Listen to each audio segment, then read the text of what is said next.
Olá, pessoal. Boa tarde a todos. Bem-vindos e bem-vindas ao nosso seminário de mecânica de hoje, 6 de abril de 2022. É um prazer tê-los aqui conosco. Hoje temos a professora Daniela Buschi, lá da Universidade Federal de Pelotas, que vai falar um pouquinho para a gente sobre dispersão de poluentes, para fazer aqueles lembretes usuais dos nossos seminários, né? Esses seminários são abertos, públicos, tá certo? Disponíveis para todo mundo. Então, se você quer se voluntariar, quer indicar alguém para participar dos seminários, por favor, entre em contato conosco. Será um prazer acolher a todos que quiserem participar, tá bom? Se você não recebe os e-mails de divulgação deste seminário, por favor, deixe o seu e-mail que eu adicionarei você ali. Eles são colocados no nosso canal do YouTube, temática da UNB, tá bom? Então, se você não quiser ser visto ou ouvido na internet, por favor, desligue agora o seu microfone e a sua câmera e interaja conosco através do chat. A sua permanência é um consentimento para que este vídeo seja postado no nosso canal YouTube. Então, pessoal, como eu já falei, a nossa convidada hoje é a professora Daniela Buschi, da Universidade Federal de Pelotas. Ela vai falar para a gente sobre dispersão de poluentes. Daniela, é um prazer tê-la aqui conosco. Obrigado por ter aceito nosso convite. Por favor, pode passar, a palavra é sua. Boa tarde, Yuri. Te agradeço muito pelo convite. Eu primeiro quero saber se vocês estão me ouvindo bem, senão eu troco para a sala ao lado, onde o sinal pode ser melhor. Está cortando para vocês? Não, está perfeito, Dani, perfeito. Tá. Bom, como o Yuri já falou, eu sou a Daniela, né? Sou da Universidade Federal de Pelotas, já estou aqui há quase 14 anos, né? Então, uma bela jornada já, uma boa caminhada de tempo de universidade, tá? Aqui na UFPEL, eu estou no Departamento de Matemática e Estatística, né? Instituto de Física e Matemática, e atuo na pós-graduação em Modelagem Matemática e Ciências Ambientais no momento, tá? Também sou líder do laboratório, que é o Grupo de Dispersão de Poluentes e Engenharia Nuclear da UFPEL, tá? As pesquisas não são só em atmosfera, que é o que eu vou falar para vocês, e no final eu vou dizer um pouquinho o que a gente faz no laboratório, tá? Para que vocês tenham uma ideia, uma noção, e até, quando vê, se interessem por outros temas, tá? Eu trouxe para vocês uma abordagem mais genérica, para que vocês saibam o porquê que a gente estuda a modelagem da dispersão na atmosfera aqui, tá? Depois, no final, eu trago alguns experimentos, algumas aplicações, né? Tem muita coisa que dá para fazer. E, quem sabe, vocês vão incrementar isso com perguntas, tá? Eu vou iniciar a projeção, então, e qualquer coisa vocês me interrompem. Eu gosto de falar bastante, então, se eu passar do tempo, vocês me interrompem também, tá? Fique tranquila, Dani, fique tranquila. Eu acho que eu estou projetando já, né? Tá não, Dani, a gente está vendo só o Teams. Agora apareceu Tá, é que eu estava com o Teams aberto. Pronto. Vamos lá, então. Tá? Beleza, joia. Vocês vão ver que eu sou extremamente apaixonada pelo que eu faço, tá? Então, no geral, assim, é bom a gente ver alguém que gosta do que faz, entusiasmado com o que faz, né? E eu sou uma espécie de mãe para todos os meus ex-alunos. Então, eu tenho aquele carinho especial com todos que já contribuíram de alguma forma com essa pesquisa, tá? Eu comecei essa pesquisa em 2013, quando eu iniciei... Não, 2003, desculpa. Quando eu iniciei o meu mestrado na Engenharia Mecânica da URGS, tá? Em fenômenos de transporte. E aí eu me lembro que eu tinha feito antes um tempo na matemática pura, estudado equação de adveção de fusão teórica, e quando eu cheguei para conversar com o meu orientador, ele olhou, e quem sabe então a gente usa tudo que tu aprendeu e vamos ter um leque de opções de aplicações. O que tu gostaria de usar? Usar o que tu aprendeu em meteorologia ou engenharia nuclear, sei lá, a parte de transferência de calor, né? Tinha várias formas de aplicar o que eu tinha estudado naquele tempo que eu fiquei na matemática pura, estudando toda a parte teórica. E eu disse assim, eu tenho interesse, acho legal estudar o que acontece na atmosfera, né? No nosso dia a dia. Como é que um poluente se distribui, o que acontece se eu tiver uma indústria, se eu tiver um acidente, o que eu posso fazer, como é que eu posso ajudar a verificar o que vai acontecer. E então a gente definiu que a gente ia aplicar o que eu tinha estudado para a dispersão de poluentes na atmosfera. Tá? Na época, a gente já tinha um convênio muito grande com o pessoal da Itália, né, do Centro de Pesquisa Italiano, CNR, e além do meu orientador, então eu tive 2 co-orientadores e um deles era esse italiano, onde eu também fiquei um tempo do doutorado depois, aprendendo o que eles fazem, já que eles são experts no assunto há muito tempo. Tá? Então, eu vou tentar dar um geralzão para vocês do porquê que é importante esse tipo de estudo e depois eu vou entrar em aplicações em si. Tá? Isso aqui não tem nenhuma novidade para vocês no geral, tá? Mas vocês sabem, né, que todos nós nos preocupamos em preservar a qualidade do ar. E essa preocupação, ela tem aumentado, assim, nos últimos 20, 30 anos, né? Cada vez mais. Porque cada vez mais a gente escuta, tem um buraco de ozônio, deu chuva ácida em algum lugar. Na minha cidade vai chegar uma indústria muito grande, né? E eu quero saber como é que isso vai afetar. Então, a gente sabe que essa emissão excessiva de poluentes, né? Vindo de modo industrial, tecnológico, automotivo, vai causar danos no meio ambiente e vai fazer com que aquele ar que a gente respira, ele fique fora do padrão que é considerado adequado. Tá? Aqui, para vocês terem um pouquinho de notação, eu vou considerar um efeito natural, aquela emissão de SO2 por um vulcão, por exemplo, e antropogênico, tá? Emissões industriais e automotivas, que é onde eu vou focar mais, tá? Porque por vulcão eu tenho que considerar muito mais coisas nos meus modelos. Dá para fazer perfeitamente, mas o que eu vou focar aqui mais é no antropogênico, tá? E a gente acha que isso vem de 20, 30 anos. Não, aqui eu tenho referências históricas, gente, desde a época de Roma. Então, tem muita coisa que o pessoal começou a ter que estudar. Por quê? Porque o ambiente em que eles viviam estava insalubre. Por exemplo, olha aqui, século...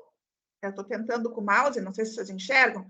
Século V a.C., tá? O Hipócrates, ele observa o efeito dos alimentos, da ocupação, e, sobretudo, do clima nas doenças. Ele escreve o livro Ar, Água e Lugares, onde ele descreve a importância do clima, diferentes propriedades do ar em função de diferentes ventos e da qualidade do ar e da água, tá? Em 61 a.C., Sêneca afirma: mal deixei o ar pesado de Roma para trás e o mau cheiro do fumo das chaminés, que derramam vapor pestilento e fuligem. Senti uma alteração do meu humor. Né? Então, aqui já tem bem antigo. E aí depois vem toda a parte, né? A Inglaterra foi um país que mexeu muito nisso, né? As rainhas que teve lá, elas proibiram, por exemplo, da gente queimar carvão dentro de casa, né? Nas sessões do parlamento também, porque eles começaram a observar que as pessoas tinham alergia àquela fumaça. Em muitas casas, elas eram construídas, né? Com aquele sapé, com aquele telhado de capim. Então, imaginem a reação química que causava tu queimar várias coisas dentro de casa e não ter, muitas vezes, uma janela, tu não ter, muitas vezes, dependendo do que tu tinha na construção, como fugir disso. Então, as pessoas, muitas vezes, morriam por causa da poluição que eles tinham interna dentro de casa e não sabiam o porquê, né? Ou no inverno ficavam muito gripados. E aquela queima de carvão, por exemplo, atingia muito a saúde deles e debilitava mais ainda. Tá?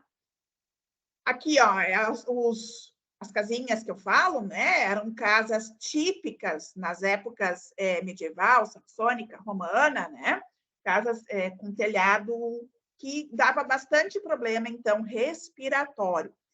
Depois isso foi diminuindo, porque aí o pessoal começou a ver que não podia queimar certos tipos de madeira, né? Cuidavam aonde queimavam, colocavam mais janelas, então foi diminuindo.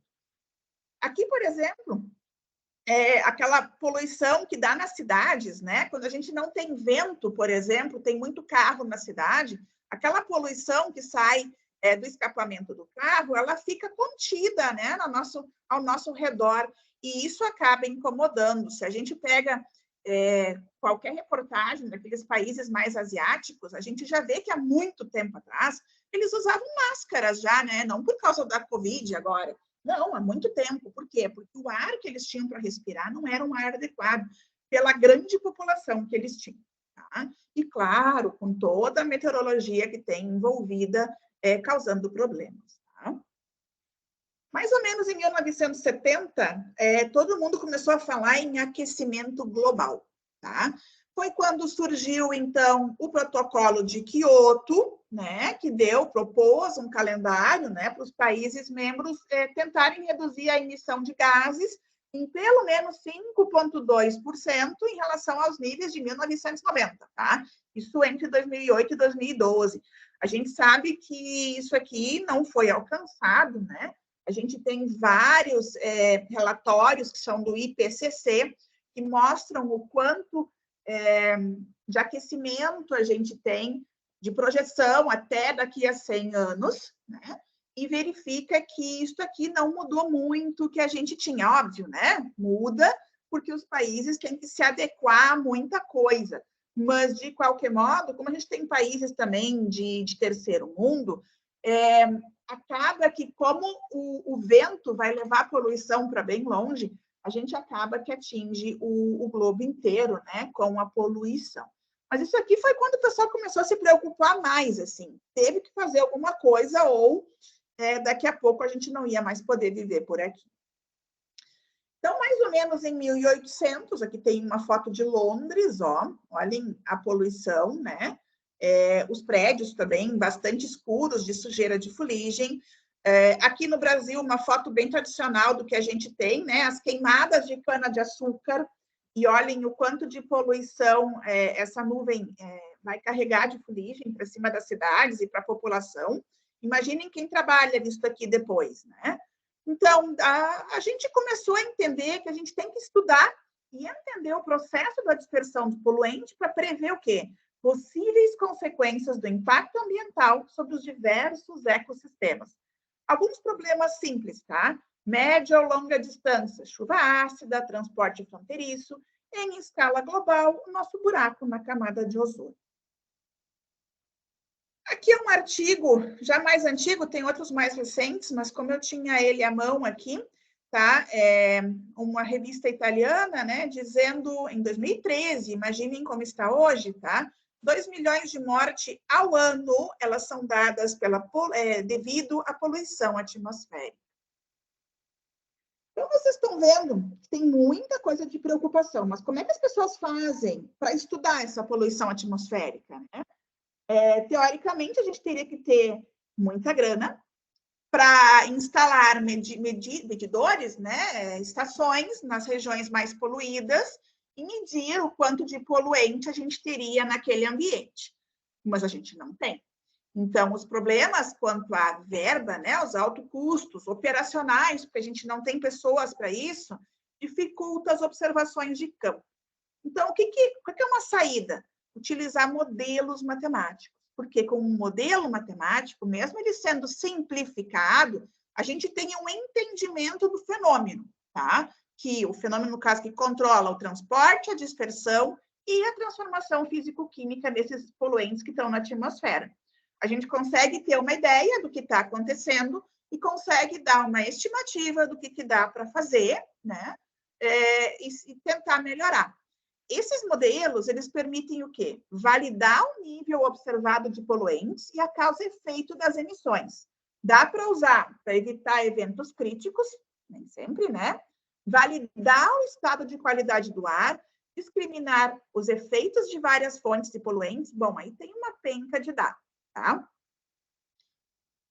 E tem duas formas de fazer isso, tá? Nos modelos. Eu analisar isso, o fenômeno, como um caso euleriano ou lagrangiano, tá? No euleriano, por exemplo, eu vou estar aqui parada, fixa, e eu vou ver o que acontece com toda essa nuvem aqui, tá? No lagrangiano, vamos supor que fosse possível, eu iria saltar em cima dessa nuvem e iria acompanhar todo este movimento aqui, tá? Bom, como eu vou tentar fazer coisas analíticas, eu vou optar aqui por mostrar para vocês como é que funciona no sistema euleriano, tá? A gente tem pessoas no grupo que trabalham com o lagrangiano e a gente tem comparação entre os modelos, inclusive, e ambos funcionam muito bem, tá? Então, para um modelo euleriano, uma característica dele é resolver a equação de advecção de fusão, tá? Essa equação, ela é usada para calcular o campo da dispersão de poluentes, tá? Mas ela pode ser usada em várias aplicações, como, por exemplo, problemas de calor e transferência de massa, tá? Tem uma literatura enorme para soluções numéricas, tá?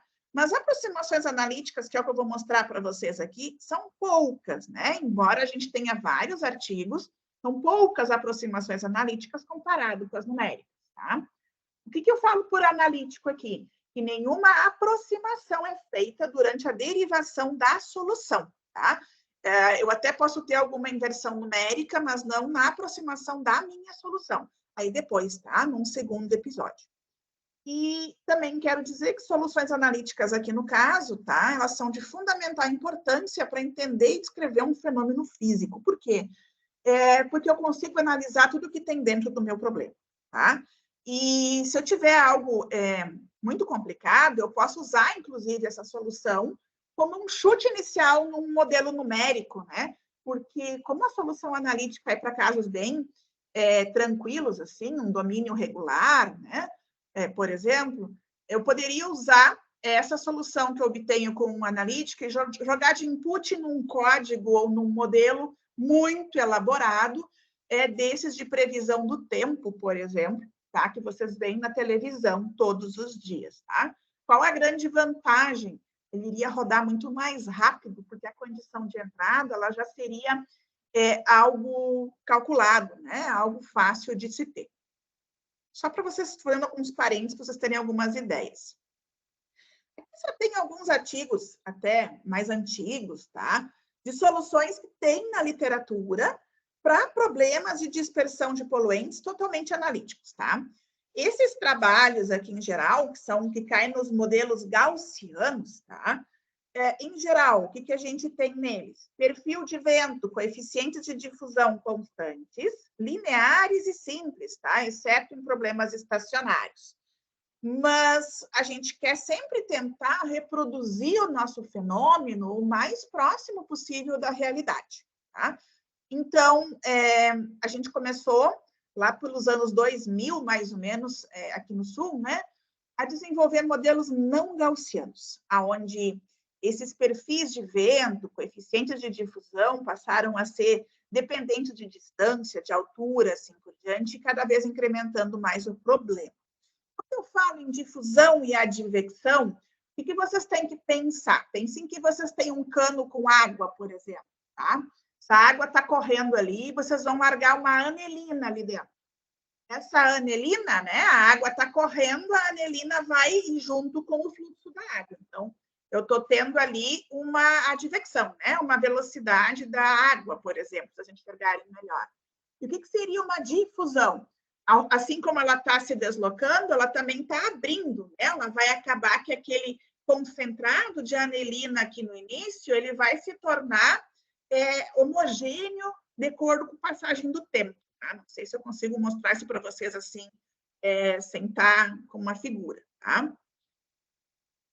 Aí, mais ou menos em 2000, então, iniciou os modelos gaussianos, que resolvem problemas 1D, 2D e 3D, tá? Alguns deles são híbrido analítico numérico, o pessoal do Rio trabalha bastante com a GITT, né? O FFJ, o pessoal da COP.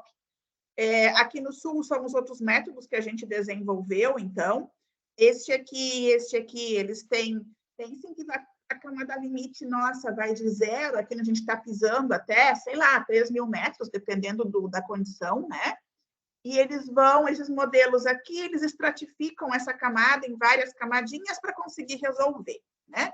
E o meu trabalho em si, ele começa mais ou menos aqui, tá? Com a GILTT, que eu já explico para vocês, que é a técnica da transformada integral generalizada, né? Usando Laplace para resolver uma IDO que eu acabo chegando dentro da solução, tá? Então, totalmente analítico. E ali por 2010, 2010, mais ou menos, a gente conseguiu fazer uma solução tridimensional. Mais recentemente, agora, a gente está com uma solução bem completa, tridimensional, transiente, fechamentos de mais de uma ordem. Então, a gente vai a cada vez aperfeiçoando os modelos. Sempre tem uma coisa que eu digo que é os baby steps, né?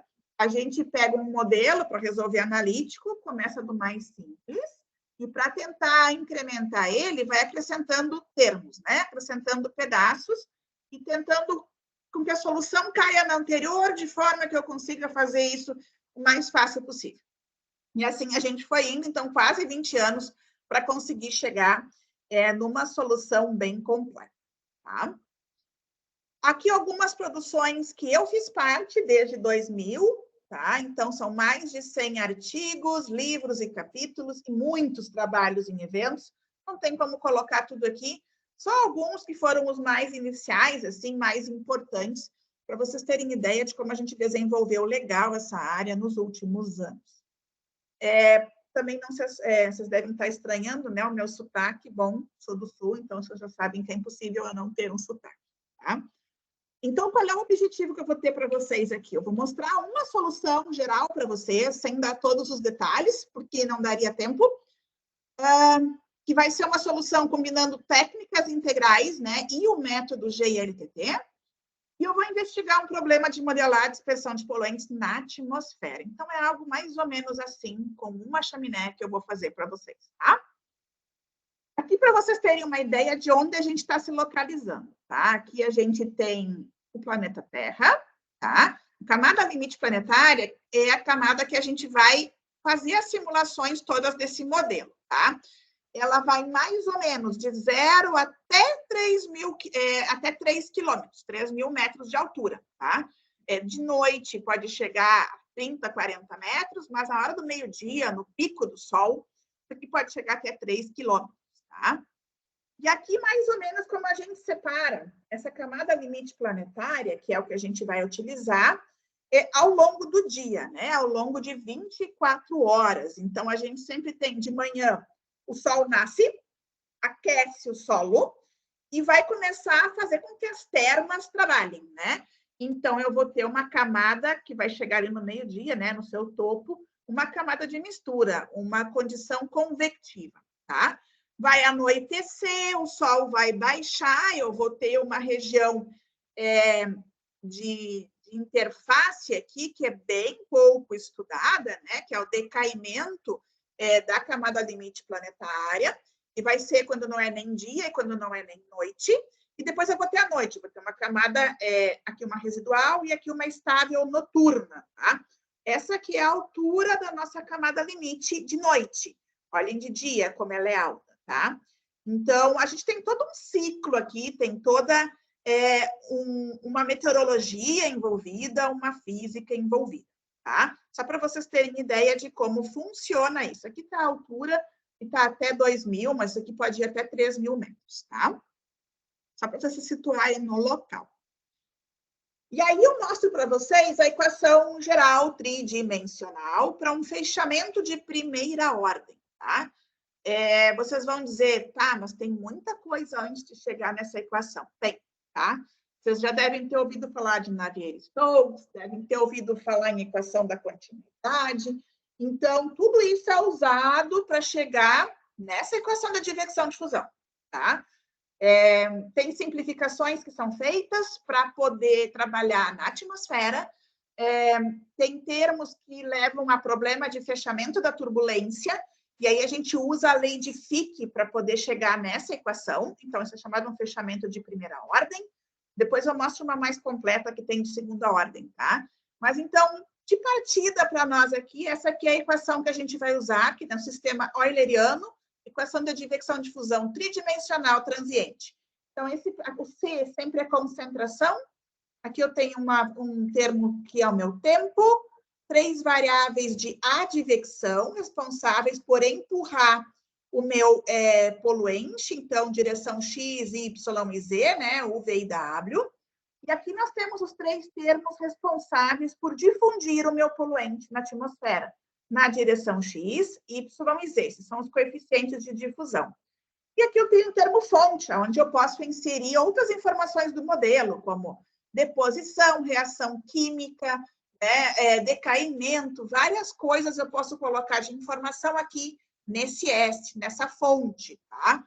Só para vocês enxergarem, então, que eu tenho tempo, advecção, difusão e um termo fonte, tá? Dani, uma pergunta rápida.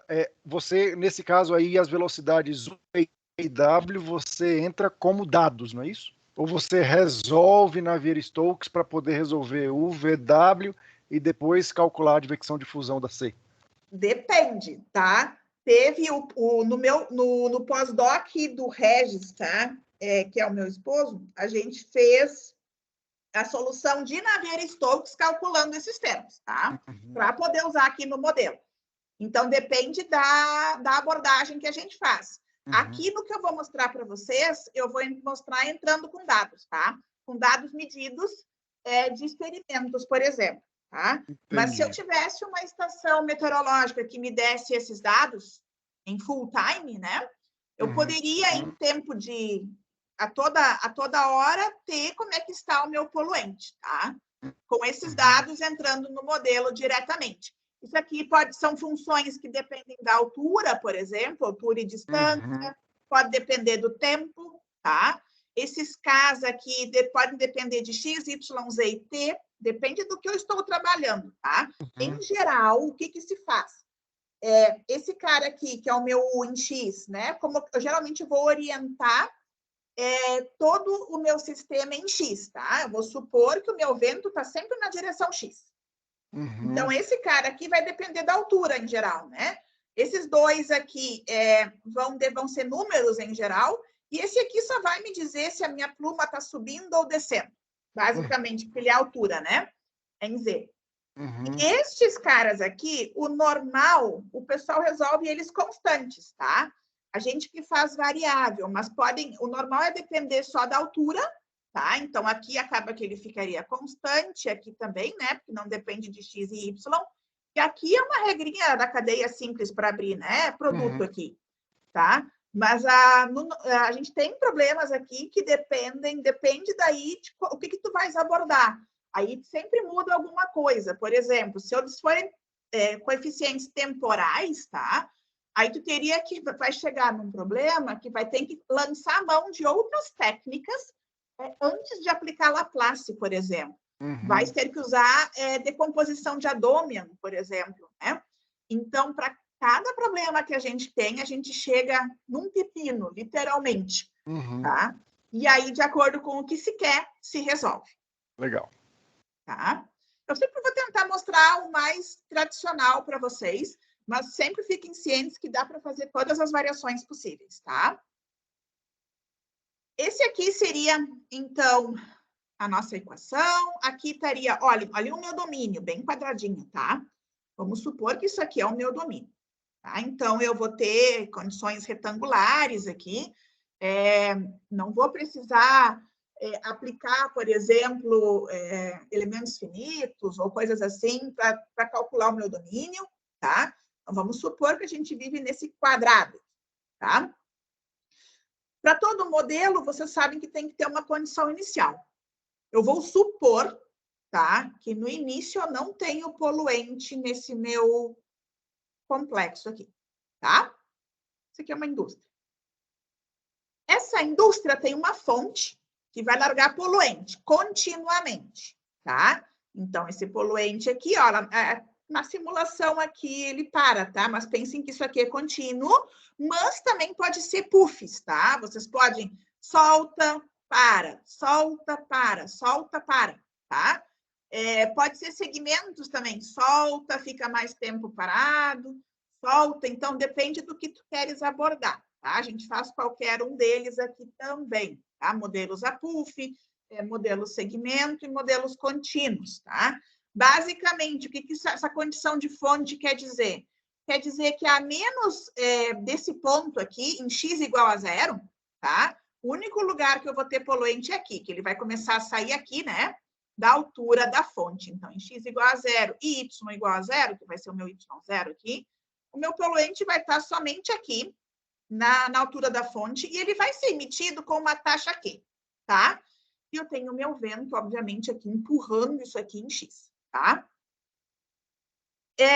E aí vocês vão dizer, tá, o que tu faz com esse poluente, né? Porque além da condição inicial de fonte, eu tenho que ter condição de contorno. Então, a gente tem um topo da camada limite aqui em cima, tá? Que a gente chama de H. Que é quando a gente muda toda a física do problema. Então, a gente sempre diz que o meu domínio, né? Ele vai até H aqui em cima, e aqui no solo ele é o chão, o 0. Só que nunca vai ser 0, né? A gente sempre tem vegetação, ou na cidade a gente vai ter prédios, né? Então, a gente vai ter uma rugosidade, tá? Então, vamos supor que o meu solo aqui é uma altura de rugosidade, que pode ser 0, quase 0 ou até maior, tá? Eu posso supor que eu não tenho fluxo de poluente no solo, nem no topo da camada limite, então eu tenho condições deste tipo. Eu posso supor também que o meu poluente se deposita no solo. Eu posso supor que o meu poluente passa aqui em cima, quando eu tenho uma queimada, por exemplo, ele passa da camada limite planetária para cima, né? Ele ultrapassa isso aqui, a gente não tem uma barreira aqui. Então, depende do que eu vou trabalhar. Em geral, essas são as 3 condições mais usadas, tá? Que é fluxo nulo ou deposição no solo, tá? A gente também diz que esse poluente, em geral, ele é soltado sem empuxo, tá? Quer dizer que a minha altura de fonte sempre vai estar aqui, ó, no meio da minha pluma. Uma pluma com empuxo, tá? Eu teria uma altura efetiva, tá? Eu teria um cone aqui, por exemplo, e essa altura iria modificar de acordo com o quanto sai aqui, né? A velocidade, a pressão que sai daqui. E aí entra em problemas que tem ascensão de pluma, tá? O tradicional é fazer sem empuxo, tá? Essa linha azul aqui. Bom, então vamos resolver. Vamos voltar lá. Esse aqui é o meu problema. Eu quero resolver ele. Eu tenho condição inicial, eu tenho condição de fonte, eu tenho, por exemplo, condições de fluxo nulo nos meus contornos, tá? Todos eles fluxo nulo. Uma pluma sem empuxo, por exemplo, tudo no mais simples, tá? E aí eu vou começar a resolver. A ideia básica da técnica de transformada integral que a gente usa aqui, tá?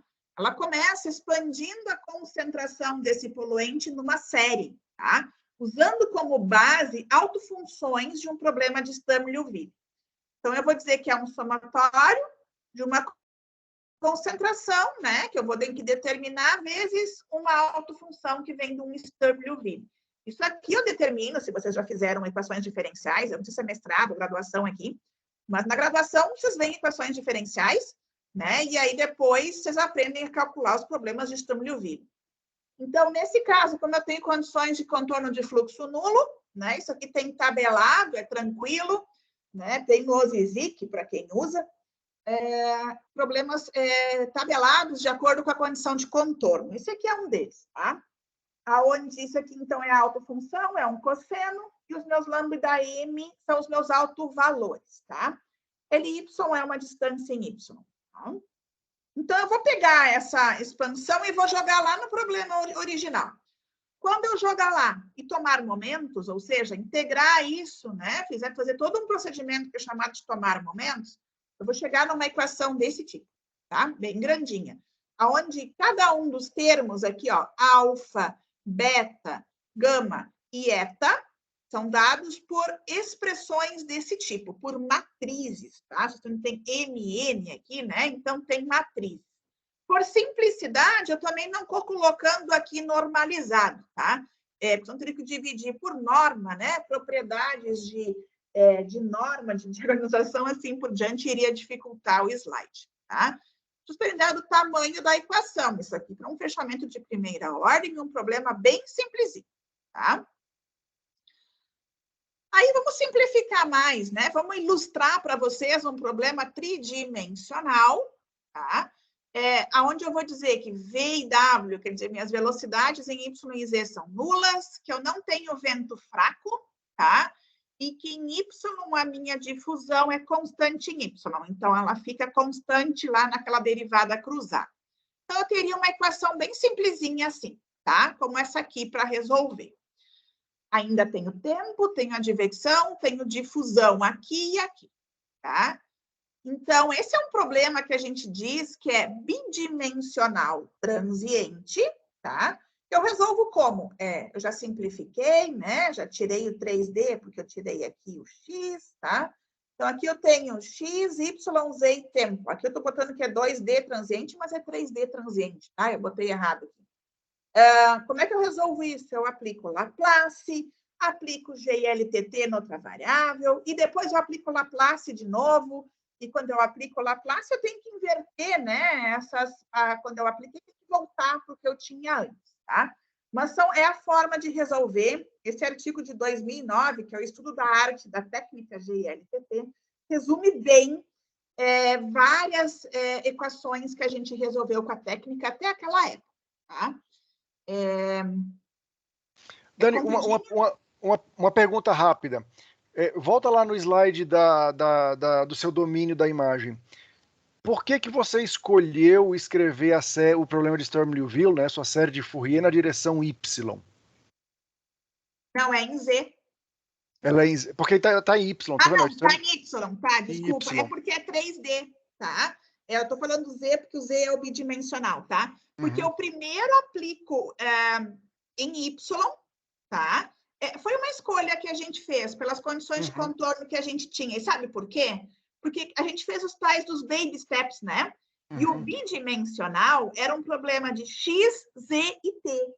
Então, a ideia, quando tu aplica a transformada integral, é cair em algo que tu já sabes. Ah, tá, tudo bem. Tu sempre porque você tem isso. Se tu aplica no 3D, tu vai cair em algo 2D. Então, porque no seu domínio em X... eu caio em algo que tem X, Z e T. Que você já tinha tratado antes. Isso, então já tem o código, eu basicamente tenho que fazer o por fora, né? Então, a ideia sempre era simplificar. Dá para fazer diferente? Dá. Mas aí tu vai ter somatórios duplos aqui, ou triplos, tá? Porque as condições em X também são homogêneas, não é? Daria para formular um problema de Sturm-Liouville também em X. Dá, mas tu tem uma condição em X igual a 0 que tem uma delta.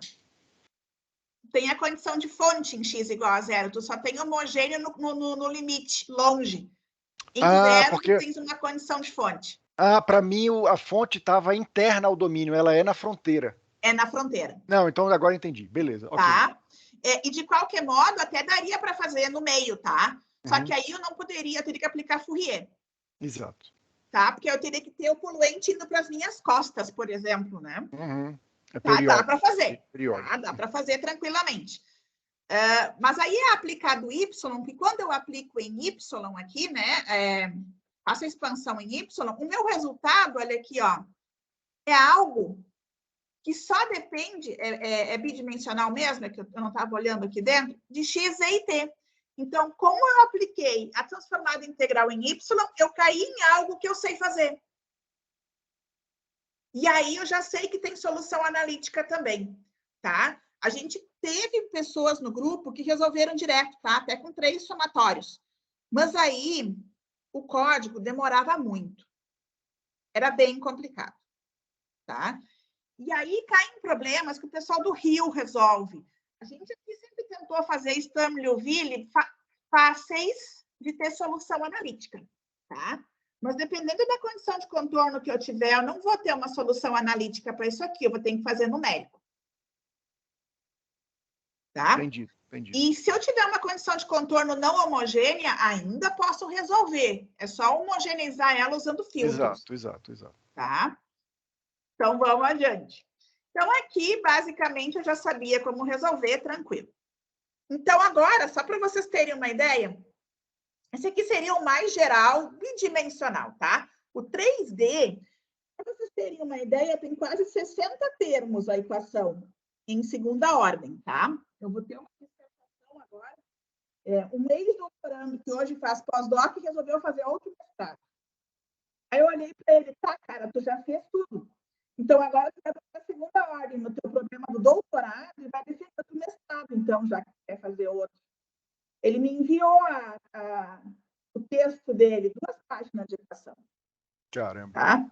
Enorme. Mas aqui para vocês terem uma ideia, ó, fechamento de segunda ordem. Basicamente, e não tem nem o V aqui, não tem Y, porque é bidimensional, tá? Parecem termos, ó, a mais aqui. Tá vendo?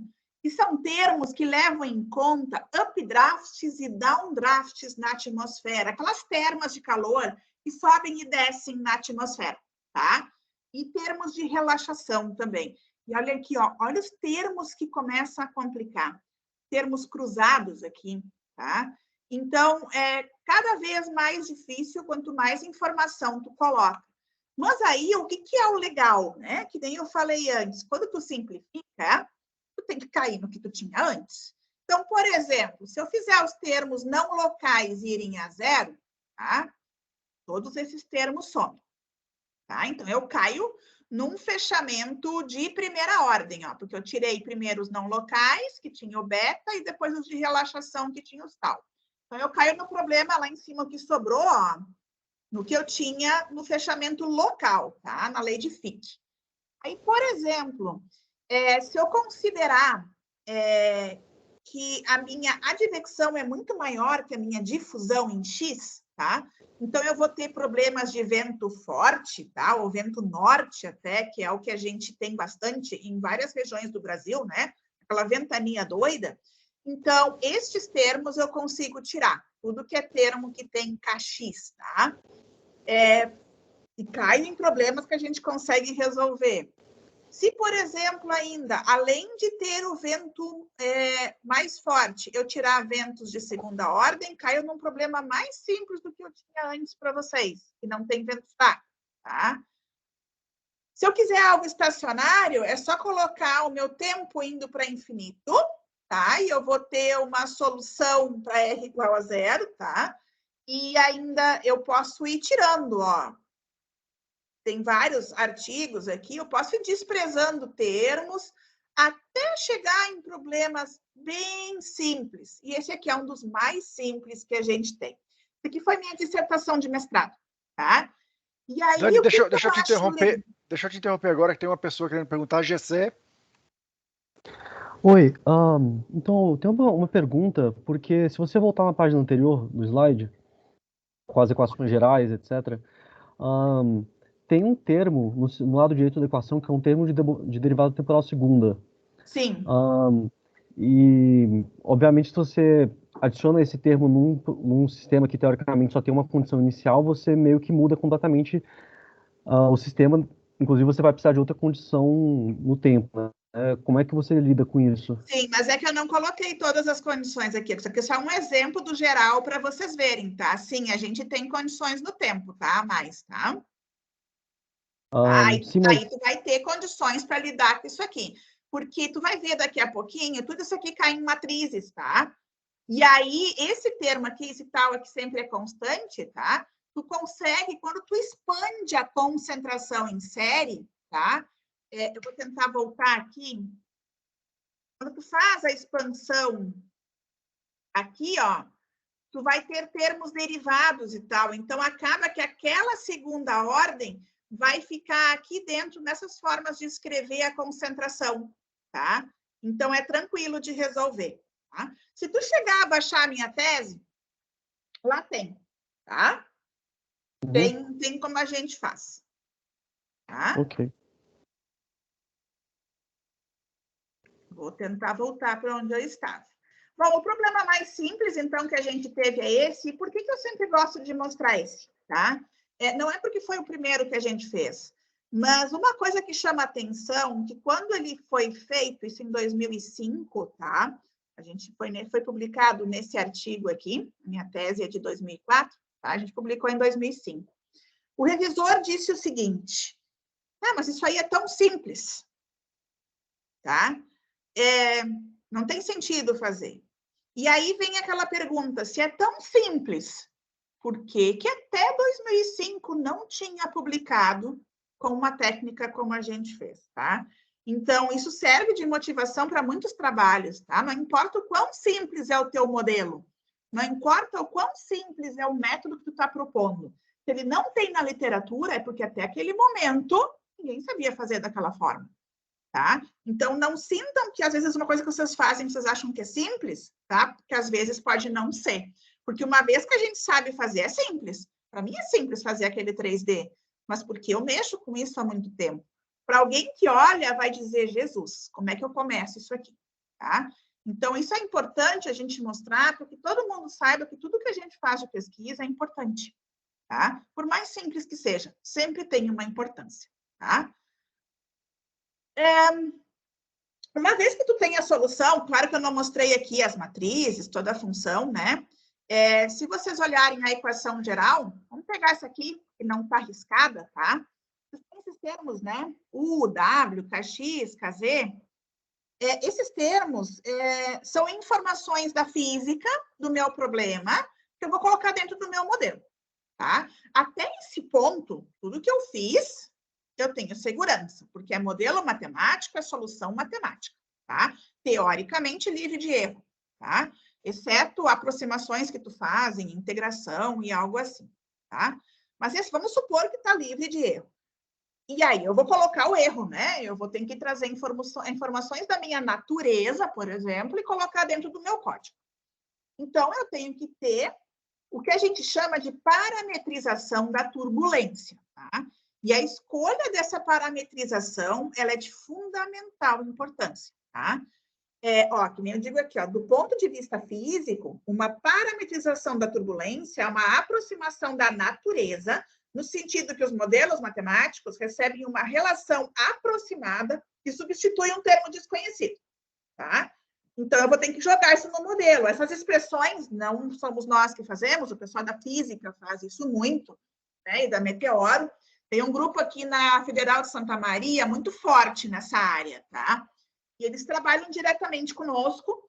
A gente usa os coeficientes deles hoje em dia. E, olha, eu já testei parametrização do que vocês imaginarem na literatura, tá? Os melhores resultados, quer dizer, aqueles que mais batem com os dados de experimentos, tá? São os da equipe do professor De Grazia, tá? Gervásio De Grazia. Hoje ele até está aposentado, mas ainda está fazendo algumas pesquisas, mas o grupo segue fazendo parametrizações. Olhem que são coisas bem complicadas, tá? Por isso que eu digo que são modelos não gaussianos, porque o normal é pegar coisas pequenininhas, tá?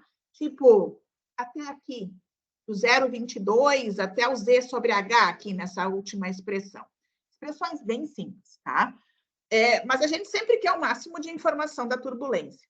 Só que para resolver isso aqui, muita coisa empírica aparece aqui, tá? Na época que eu fui estudar para tentar entender este aqui, eu dizia, gente, isso aqui tem mágica. Porque tinham coisas que apareciam na derivação desses coeficientes. E até entender de onde vem demora. Então, nós vamos aceitar aqui que eles são bem fundamentados e vamos colocar no modelo. A gente sabe que aqui tem erro, tá? Tem muita aproximação que é feita para chegar nisso aqui. Também tenho que definir perfis de vento, tá? Tem 2 perfis de vento padrão. Um deles é perfil potência, que é o mais simples, e o outro é um perfil similaridade, que tem muita gente que usa em geral, assim. Mas esse aqui é mais simples, eu trouxe esse para vocês. Onde o U e o 1 aqui são velocidades médias, tá? Do vento em Z e Z1, tá? E esse N aqui é de acordo com a intensidade da turbulência. Isso é um número. Por exemplo, de dia vale 0,1, de noite, dependendo de quão estável é o meu ambiente, isso aqui varia de 0,2 até 0,6, tá?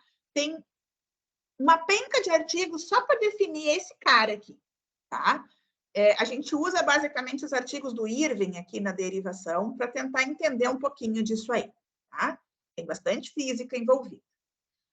Então, além de eu ter, eu tenho perfil de vento, eu tenho os K, mas dentro de cada K, vocês têm várias variáveis aqui, tá?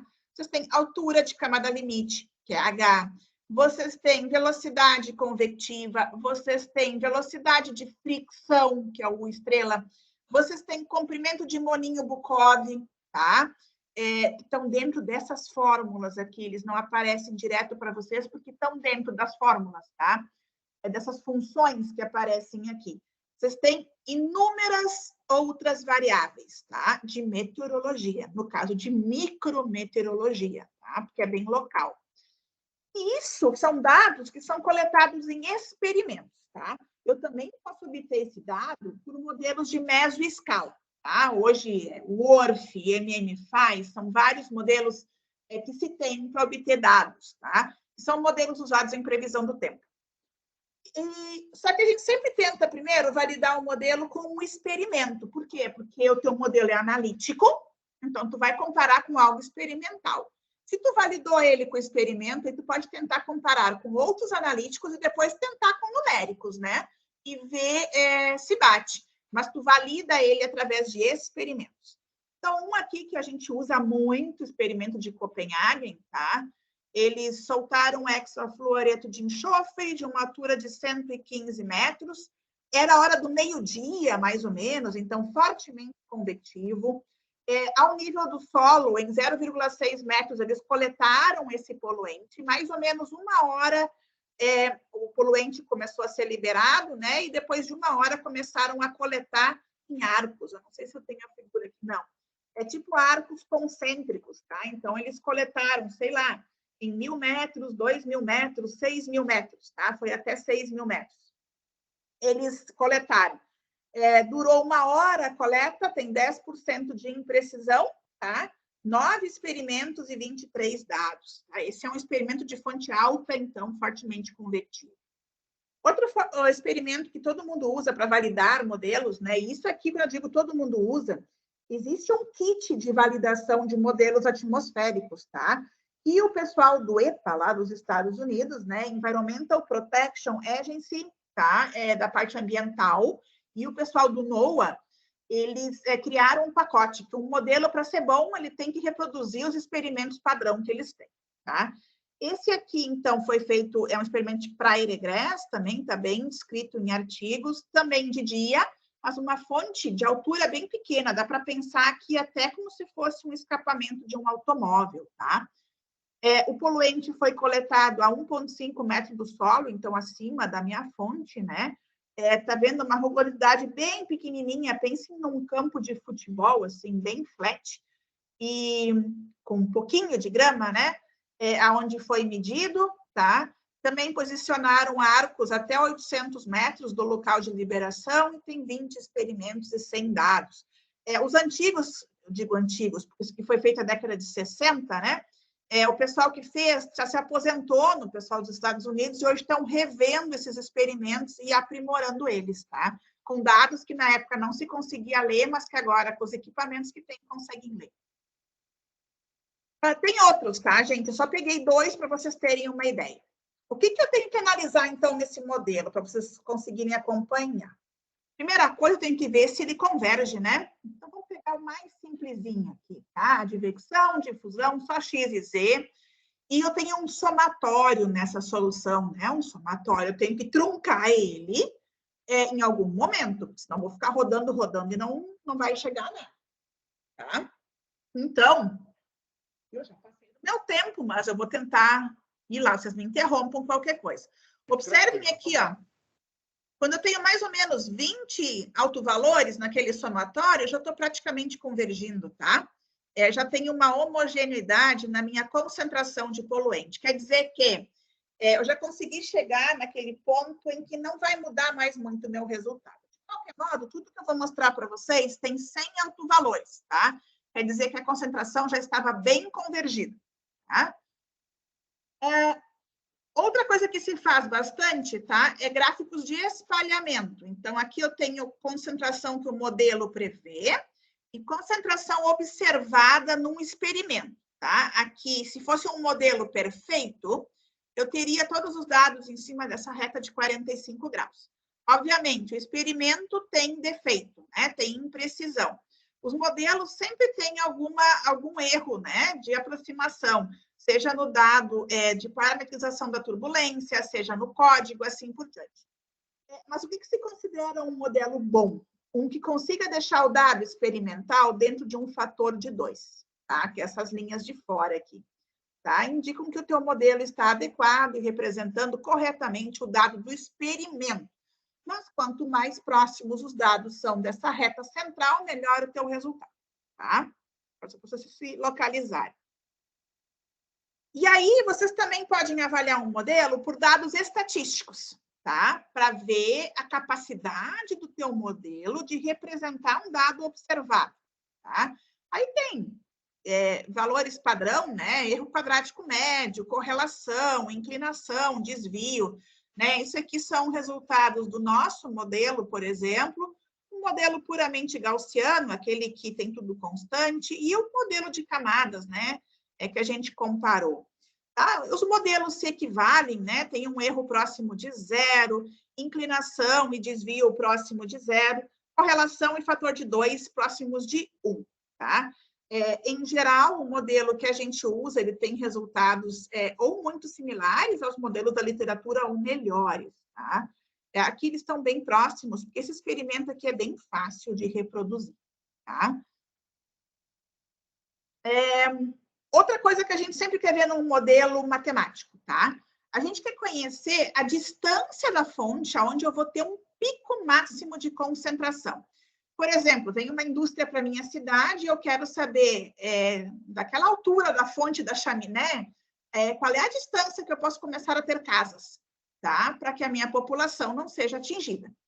Então, aqui eu tenho várias alturas de fontes, né? Desde uma mais baixa até uma mais alta, que é a metade da camada limite.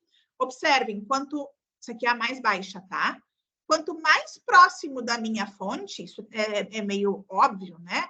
Quanto mais próximo da minha fonte, maior é a concentração do meu poluente, tá? Mesmo aqui, ó, aqui eu tenho um pico próximo da minha fonte, vamos pensar que a minha fonte está no 0, né? Eu vou soltar o poluente, ele vai atingir um mínimo e depois ele vai começar a ficar homogêneo, né? Quanto mais longe, mais homogênea vai ficar essa concentração de poluente. Obviamente, porque ela se difunde, né, na atmosfera. Então, isso aqui é o que se tem que fazer se a gente quer saber a distância que vai ser afetada. Dá para ver também, aqui eu tenho concentração em termos de altura, tá? Para algumas alturas de fonte, tá? Uma fonte mais baixa, aqui uma fonte mais ou menos na metade,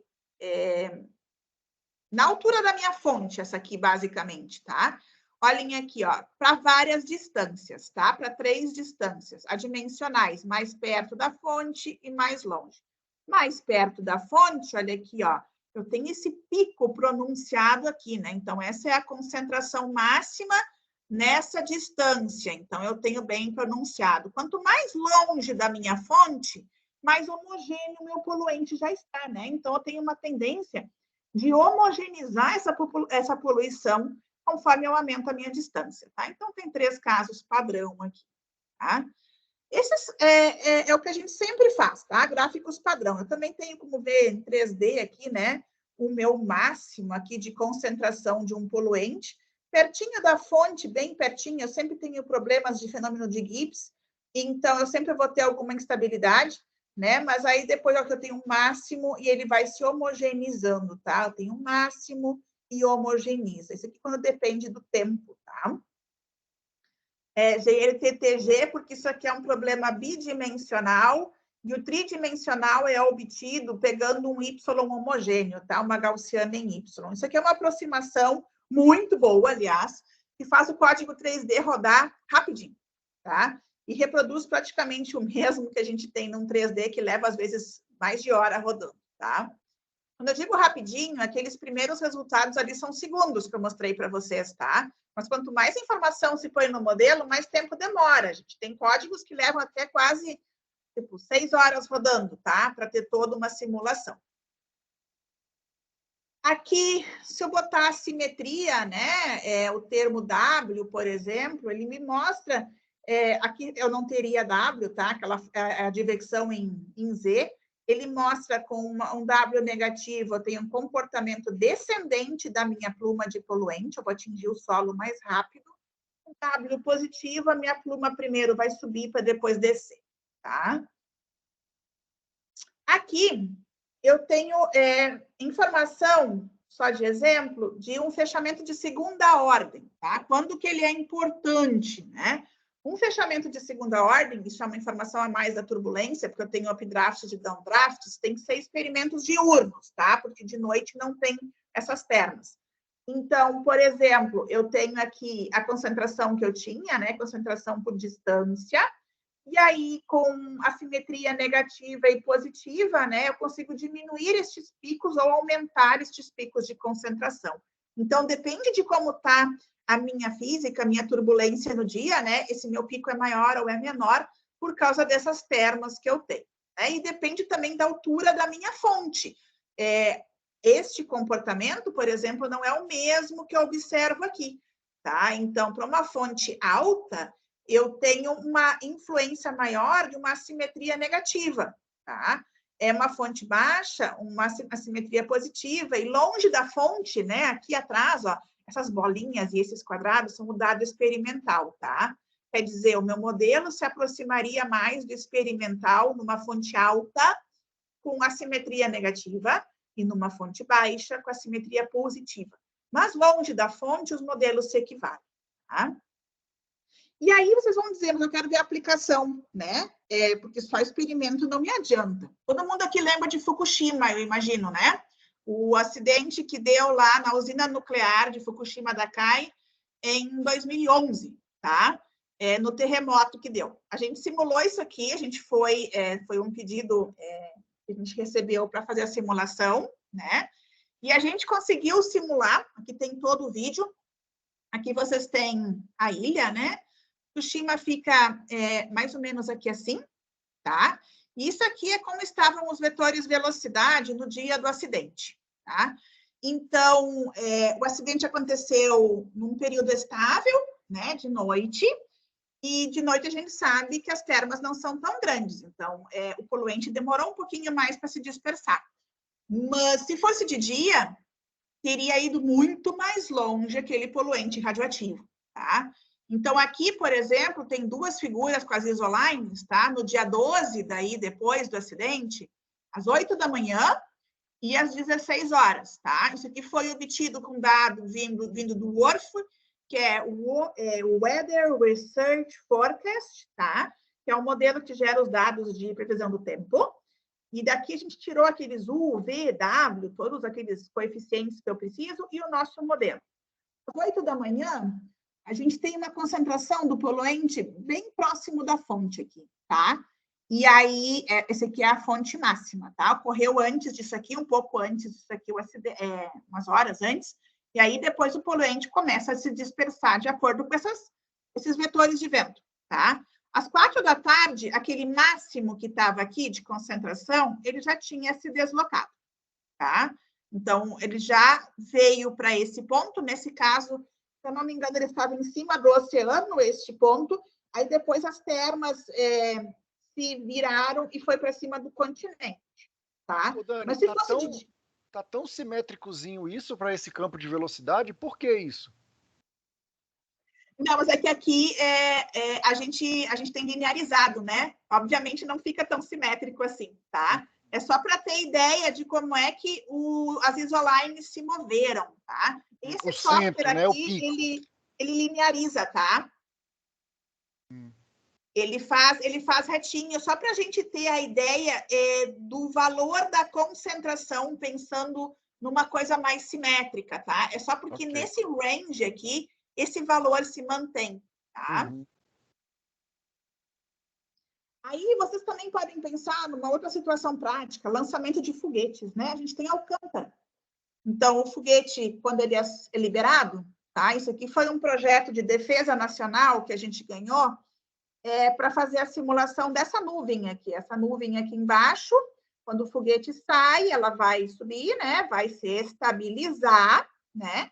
E depois vai dispersar como num modelo tradicional. Então, o que a gente pode estudar? Daqui para cá, né? Depois que a pluma se estabiliza. Aqui tem toda a informação de cinética química, etc., que tem que ser levado em conta. O que nossa equipe aqui ficou responsável foi essa parte da dispersão. Nós tínhamos uma equipe aqui na URGS, em Porto Alegre, que ficou com essa parte. Não, isso, o pessoal de São Paulo ficou com essa parte aqui, lá do CTA, do Centro Técnico Aeronáutico, e o pessoal da URGS ficou com essa parte aqui que vinha cinética aqui, tá? Então, teve todo um estudo para essa pluma aqui, tá? Por exemplo, aqui está bem pequenininho, mas seria essa equação. Observem, tem termos que não tinha antes nas equações, tá? Que tem um poluente que deposita, né? Porque essa pluma que sai do foguete é cheia de parte química. E aqui nós temos outros componentes também de decaimento, tá? Então, aqui, mais ou menos aqui, é a zona onde a gente larga, né, o foguete. Dependendo de como está o vento, essa pluma de poluente, ela pode vir para cima aqui, ela pode vir aqui em direção a São Luís, e assim por diante. Então, de acordo, eles têm que fazer sempre um estudo preliminar de como é que está o vento, né? Para ver se dá para soltar um foguete ou não. De acordo com o vento que tem aqui, não dá para fazer a liberação de um foguete, porque aqui tem uma falésia, tá? Alta. Então, esse vento vai vir do mar, vai bater nessa falésia, vai subir e vai vir com força aqui para cima, tá? Então, tudo tem que ser estudado. O que eu tentei mostrar para vocês? Uma solução geral, 3D, a técnica que eu uso, óbvio, né? Que vale para qualquer coeficiente de difusão e perfil de vento. Essa solução tem existência e unicidade garantidas, tá? Ela é analítica, no sentido que eu não faço aproximação ao longo da derivação. Depois, claro, eu faço inversão numérica no tempo, hoje em dia não se faz mais, a gente já conseguiu eliminar esse empecilho, alguns modelos nossos ainda usam, tá? E erro de arredondamento, porque um somatório é truncado, né? Através do teorema cardinal, da período de interpolação, eu consigo encontrar um truncamento que deixa a solução praticamente exata, então também consigo eliminar mais alguns problemas, tá? E aqui eu falo de alguns tópicos nossos que a gente se interessa. Então, por exemplo, a gente tem ali no modelo uma camada limitada, né? Daqui até 3.000 metros, mas eu queria trabalhar com algo infinito, daqui até onde eu puder. Mais problemas com fechamento de segunda ordem, que tem pouco estudo, é bem complicado. O transporte de poluente em queimada, que para o Brasil é muito importante, a gente já teve dissertações nisso aqui. Dependência do tempo em parametrização, algo com pouco estudo, tá? Reações químicas, já teve tese que a gente fez com reação química, tá? Ozônio, principalmente. Vento norte fraco, no caso, meandering, né? É aquilo quando tu tem toda a concentração dentro da tua cidade, daquele poluente do carro, e aquilo não sai dali, né? A gente trabalha também com a mesma ideia para rios e canais, a mesma ideia para meios porosos, tá? Esse modelo ele pode ser acoplado com modelos de larga escala, então tem um outro grupo nosso que trabalha com isso. Trocadores de calor também, conforto térmico, assimilação de dados, redes neurais, inteligência artificial, modelos estocásticos, confinamento bovino, tem uma dissertação agora em modelo estocástico também, aplicações diversas, o que a gente quiser fazer, tá? A ideia sempre é lançar mão do que a gente conhece e adaptar. Se precisar fazer algo numérico no meio, tudo bem, tá? Se precisar de dado de modelo numérico, a gente consegue, tá aí atrás. Desde que se consiga fazer, por mais aproximado ou simples que seja, que se consiga ter uma ideia do fenômeno envolvido, tá? Então, assim, o GDISPEN, ele está sempre aberto, né? Não, isso aqui só em atmosfera, tá, gente? Vamos pensar que usa essa equação que eu mostrei para vocês, tá?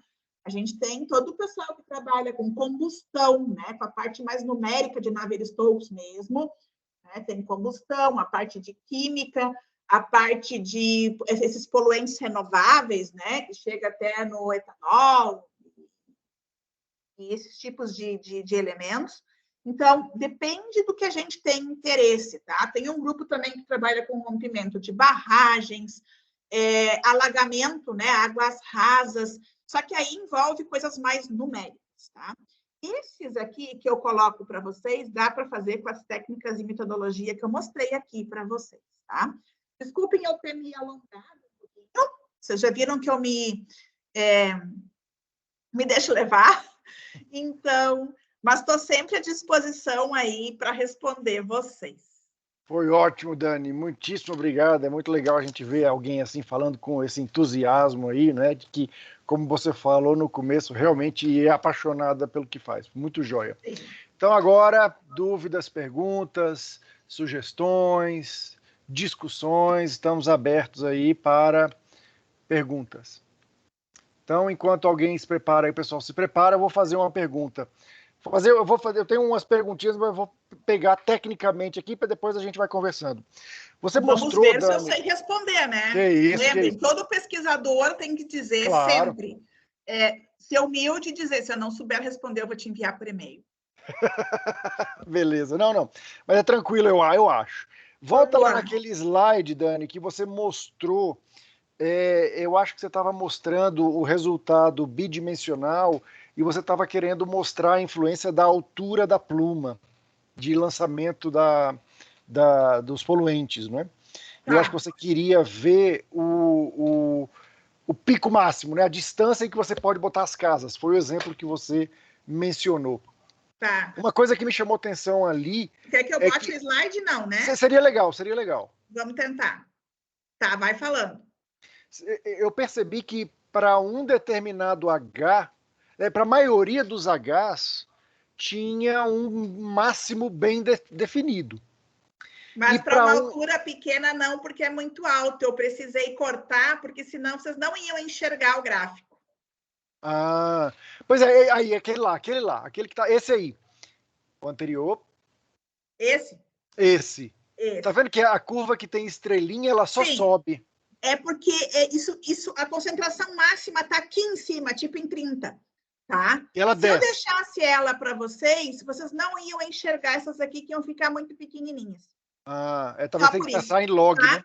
Isso, mas é que esse pico aqui, ele tem um pico igual, ele é direto lá em cima, né? Porque vamos pensar que é no chão, tá? Ok. E eu estou medindo na altura, essa aqui é a altura mais baixa, a minha fonte. Então, isso aqui é quase no chão, tá? E eu estou coletando no chão. Então, eu já automaticamente vou ter o meu máximo assim que o poluente sai da chaminé. Entendi. Entendeu? Porque, lembrem, eu estou sempre coletando no solo. Então, isso aqui vai aumentando nesse sentido aqui, ó, tá? Então, aqui eu tenho mais ou menos, se eu estou coletando em 0,6, eu tenho tipo 1 metro aqui, tá? Então, eu já logo tenho um máximo. Então, esse máximo é bem alto e depois, conforme o poluente vai indo adiante, ele vai homogeneizando. Eu pensei que pudesse ter sido uma mudança aí no tipo de solução, que uma singularidade tivesse aparecido, mas é só uma questão de escala. Só questão de escala. Beleza. Tá? É porque senão tu não enxerga os outros gráficos, né? Não tem como. Dani, deixa eu fazer outra pergunta então, enquanto aqui, se alguém se interessa em levantar a mão aí, por favor, fiquem à vontade. Dani, eu fiquei curioso para saber como é que vocês fazem essas inversões. Porque uma das coisas mais complicadas que a gente tem quando trabalha com transformadas integrais é calcular as danadas das inversões, não é? Eu vou abrir um arquivo. Vamos lá. Fourier a gente até que consegue, não é? Mas deixa eu ver se eu tenho uma dissertação aqui. Tem uma pasta dos alunos. Algumas coisas eu guardo. E é que eu não botei aqui tudo para vocês, tá? Mas, em geral, eu tenho uma defesa aqui. Vamos ver se nessa aqui tem. Em geral, eu tenho... eu caio numa coisa que é fácil de inverter. E exatamente porque eu escolhi um problema de Sturm-Liouville adequado. Tá? O pessoal que trabalha com Sturm-Liouville que resolve numérico, tá? Que pode ter mais complicados, cai em problemas que não caem numa IDO, como a gente cai, que resolve analiticamente, tá? Esse aqui é um de velocidade estocástica, mas eu acho que ela mostra as matrizes, só um pouquinho.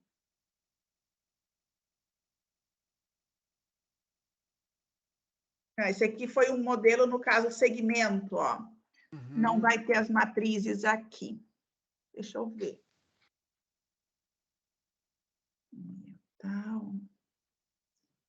Aqui, talvez. Bom, de qualquer modo, é assim, ó, quando eu aplico aquele somatório, né, eu faço a expansão do somatório, eu vou aplicar momentos e tal, e vou cair numa equação diferencial ordinária, ou de primeira ou de segunda ordem, tá? Em matricial. E aí, é uma EDO, né? E quando eu tenho uma EDO, eu consigo aplicar Laplace, tá? Só se eu tiver numa de certa... Eu consigo aplicar Laplace.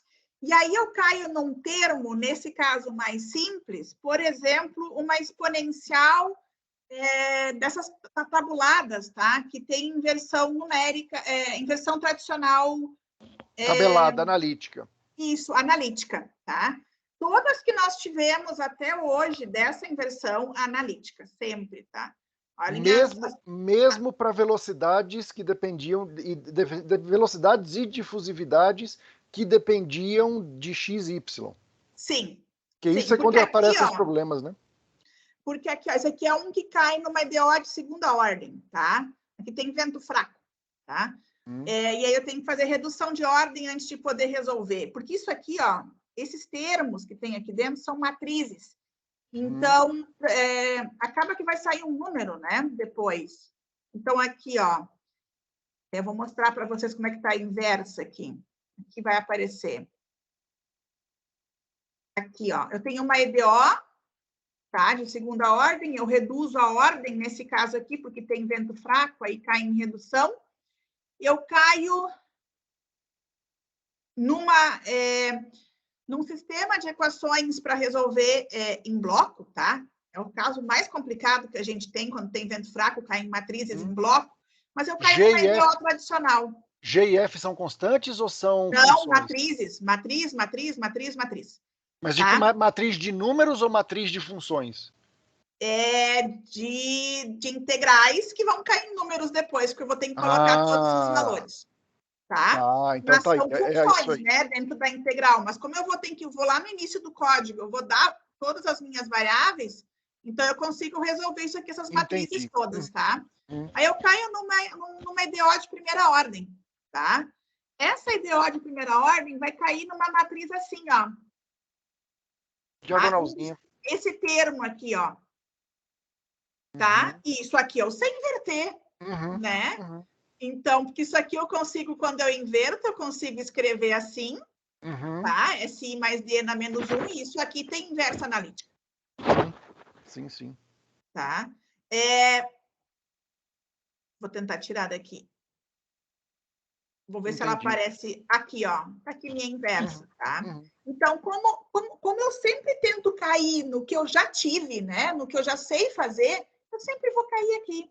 Então, essa inversa é analítica. Mas, quando eu tenho tempo, até bem pouco tempo atrás, agora faz um ano que a gente conseguiu tirar a inversão numérica do tempo, tá? Quando eu tenho tempo, aí sim, deixa eu pegar um temporal aqui. Aqui, transiente. Ver se vai ter. Aí eu vou ter que fazer inversão numérica, eu tenho que usar a quadratura de Gauss em geral, tá? Eu já fiz por quadratura de Gauss e já fiz por aqueles métodos de Fixed-Talbot. Aqui. Eu não conheço isso. É um método bom, tá? Mas ele tem muito chute, como eu digo, tá? Aqui, ó. Tem que dar informação eu tenho tempo, ele tem chute, porque tem duas variáveis. Uma tu consegue por experimento, a outra tu tem que chutar o valor. E eu não gosto de coisa que tem chute. Tá? Então, aqui, por exemplo, ó, eu cheguei na solução do problema estacionário, tudo analítico, mas para eu encontrar o tempo, eu tenho que fazer a inversa numérica. Tinha, né? Não preciso mais. Mas tem vários códigos nossos que ainda fazem essa inversa numérica, porque não deu tempo de adaptar os códigos ainda, né? Mas aí sim, ó, tu tinha esta solução aqui, né? Em X, T e Z, por exemplo, isso aqui é bidimensional, e aí tu vai ter o teu tempo, vira os pesos, né? E os pontos de quadratura, de Gauss, no caso. Então, aí sim, no tempo se tinha uma inversão numérica. Uhum. Tá? Entendi. Entendeu? Mas, assim, estacionário dá para fazer tudo analítico sem aproximação. Exceto, óbvio, truncamento, né? Uhum. Isso aí você tem que parar de somar em algum momento. Sim. Você tem uma estimativa, aquele gráfico de convergência mostrou que com 20, 30 termos, Já dava. você já está bem, Para né? aquele modelo simples, tá? E para aquele experimento. Esse gráfico aqui de convergência foi feito para Copenhague, que nem eu falei, né? Um experimento bem comportado, num horário em que as termas são bem comportadas, então meio-dia. Então, ele converge tri rápido e a fonte alta, tá? Por isso que a gente fixa em 100, tá? Para ter garantia de convergiu, tá? Tem uns experimentos bem chatos que estão lá naquele pacote do NOAA, né? Do EPA. Tem um deles que foi feito em menos 50 graus, tá? Embaixo de neve. E provavelmente na Sibéria. Estou chutando aqui, tá? Mas era menos 50 graus. Pô, daí o código teve que ir para 200, tá? Para a gente chegar e dizer, não, em 200 já não teve mais mudança. Mas aí é questão de tempo computacional. Como é um somatório, quanto mais tempo, quer dizer, quanto mais número de somatório, mais tempo tu vai levar. Isso aqui eu faço em 8 segundos, para esse modelo bem básico. Caramba, rapidão. Isso aqui é 8 segundos, tá? Para 100 autovalores, 8 segundos. Mas os autovalores você não calcula, né? Você já dá, porque são aqueles inteiros lá do Sturm Liouville clássico. Isso, porque ele é analítico, né? Exatamente. Isso, eu boto direto a função, mas eu tenho que colocar o do, né? Você tem que computar cada um dos coeficientes. Isso aí que toma tempo. Sim. Legal. Dani, eu tenho mais uma última pergunta que me deixou também curioso. Você mencionou aí efeito de Gibbs. Sim. Quando você mostrou aquele gráfico tridimensional na reconstrução, você tinha um probleminha ali nas vizinhanças do zero, não é? Porque você está tendo um problema de Gibbs. Você não conseguiria regularizar analiticamente essa condição, impondo uma extensão contínua para o lado de lá, porque esse Gibbs vem de alguma descontinuidade, né? O seu modelo... Gibbs vem lá das funções mesmo trigonométricas, né? Isso aqui é para um tempo muito pequeno, tipo segundos, tá? Mas aqui, quando tu reconstrói o 3D, acaba que aparece. Então, é porque Gibbs normalmente é quando tem salto. Onde é que está esse salto? A gente acredita que seja ou na fonte ou no retorno, porque isso aqui, como é tempo, tem inversão numérica no tempo. E tu nem sempre, quando inverte numericamente, dependendo da técnica, tu consegues reconstruir aquele potencial completamente. Tá? Então, provavelmente é isso. Mas para tempo muito pequeno, eu também tenho divisão por tempo, né? Naquele somatório aqui, ó. Eu tenho divisão por tempo. Tá? Aqui, que isso aqui vai ser as funções com inversão já por altura de Gauss, tá? Então, para um tempo pequeno, uma divisão pode dar problemas, né? Mas a gente, tudo que a gente investigou até hoje, né, e o que a gente vê, sempre fala em fenômeno de Gibbs por causa da função do Sturm Liouville que eu tenho ali mesmo, tá? E é para tempo bem pequeno, tipo, menor do que 5, 10 segundos. Tá? E aí somente aparece nesses gráficos, tá? Eu não me importo de mostrar exatamente para o pessoal ver aqui que para uma coisa pequena ele aparece, tá? Porque realmente eu vou ter um tempo de 1 hora, tá? Os experimentos para tempo pequeno, às vezes, dependendo do próprio modelo, né? E de quantos termos tu tem no somatório, no caso aqui, até do Eulerino, nem tanto, mas se eu tivesse um modelo de partícula, né, a partícula ainda não andou o suficiente. Tá? Mas aqui a gente nunca parou para tentar corrigir isso aí, na verdade, eu vou te dizer o porquê. Exatamente porque os experimentos eles são em torno de 1 hora. Tá? Então, a gente nunca se preocupou com esse tempo muito pequeno. Né? Então, mas é um erro que tem e é uma inconsistência que aparece. Não deveria, né? Não deveria. Eu acho que tem alguma coisinha aí, alguma funçãozinha que está ficando descontínua, eu vou botar entre aspas assim, desnecessariamente. Sim, sim. Né? E aí está causando... Isso também pode ter a ver com a rugosidade, tá? Porque a gente considera que é 0, né? Mas a rugosidade é 0,6 nesse caso aqui, mas tu não vai ter uma rugosidade fixa de 0,6 todo o teu domínio, né? Sempre vai ter partes mais altas, partes mais baixas, então também pode ser isso. Os códigos iniciam em 0, mas a gente diz que é 0, né? Que é a rugosidade, mas a gente sempre faz as integrais em 0, né? Então pode ser isso também. Mas, como eu te falei, a gente não parou para analisar porque é um tempo muito pequeno. Não está no interesse aí do problema. Legal. Pessoal, alguma pergunta, alguma dúvida mais? Vamos ver se tem alguém aqui com mão levantada. Acho que não. Dani, agradeço você muitíssimo por essa excelente palestra, foi muito jóia. A gente vê aí como os nossos métodos analíticos, né, ainda podem dar, né, para a gente resultados, né, explicar coisas legais que a gente não conhece ainda sobre problemas relevantes, né? Esse negócio de Fukushima e tal, são coisas bastante importantes e é bom ver o poder aí dos métodos analíticos. Muito bom. Obrigado. Eu não mostrei todas as aplicações, mas quase tudo que eu falei no último slide a gente já fez. Tá? Já tentaram, que legal. Então, assim, não dá para mostrar. Eu quis mostrar aquilo que eu achei mais relevante, que todo mundo... Fukushima, todo mundo já viu.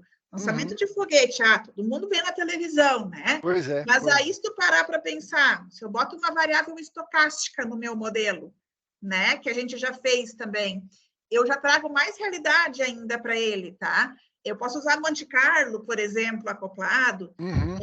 Se eu pensar nos gafanhotos que eu falei antes, que a gente modelou a nuvem de gafanhoto, a gente usou um modelo praticamente só Monte Carlo para rodar ele, praticamente. Né? Legal. Pensando num modelo de partículas, pensando como se cada gafanhoto fosse uma partícula. E olha, a gente acertou assim, ó. A nuvem não entrou, graças a Deus. Pois é. Mas ficou a 50 metros da divisa. Caramba. Tá? Caramba. Quer dizer, deve ter entrado alguns, né? Mas a gente não teve a nuvem toda. Mas, assim, tem muita coisa para fazer. Então, assim, para qualquer pesquisa que se faça, o importante é fazer com amor, né? Fazer que tu faz bem feito, né? Para que tu precisa. Sempre vai ter erro, sempre vai ter aproximação, porque um modelo é uma aproximação da minha realidade. Né? E eu sempre quero deixar ele o mais simples possível para que eu consiga trabalhar. Porque se ele for muito pesado, eu vou ter aqueles códigos computacionais que vão rodar 2, 3 dias. E num acidente, eu não tenho 2, 3 dias para fazer nada. Porque num acidente, eu tenho que ter uma resposta imediata. E para isso, por mais simples que seja o meu modelo, ele vai me dar uma estimativa. Tá? Ele vai me dar um primeiro olhar sobre a região. Então, eu acho que a gente não pode abandonar o que a gente faz com os modelos analíticos. E para alguma coisa, eles sempre são úteis. Né? Seja para dar aquele primeiro olhar, ou seja para dar uma estimativa. Por mais simples que seja, porque num acidente, numa necessidade de qualquer eventualidade que a gente tenha, nós temos que ter uma coisa rápida. Se demorado, já pode ter morrido muita gente. Com certeza, né? Com certeza. Então, é isso, legal, gente. Agradeço. Legal. Obrigadão, Dani, obrigado. Quer falar alguma coisa antes de ir embora? Tudo ok, só agradeço. Obrigado, Dani, obrigado, pessoal. Então, um prazer. Fiquem conosco aí, sigam os nossos próximos seminários. Vai ser um prazer tê-los aí conosco. Dani, muitíssimo obrigado, foi sensacional. Um abração, até uma próxima vez. Até, à disposição. Tchau, tchau. Tchau, tchau. Próxima vez, quem sabe, em Brasília, presencialmente, né? Ó, quem sabe. Tudo certo. Tchau, tchau. Tchau.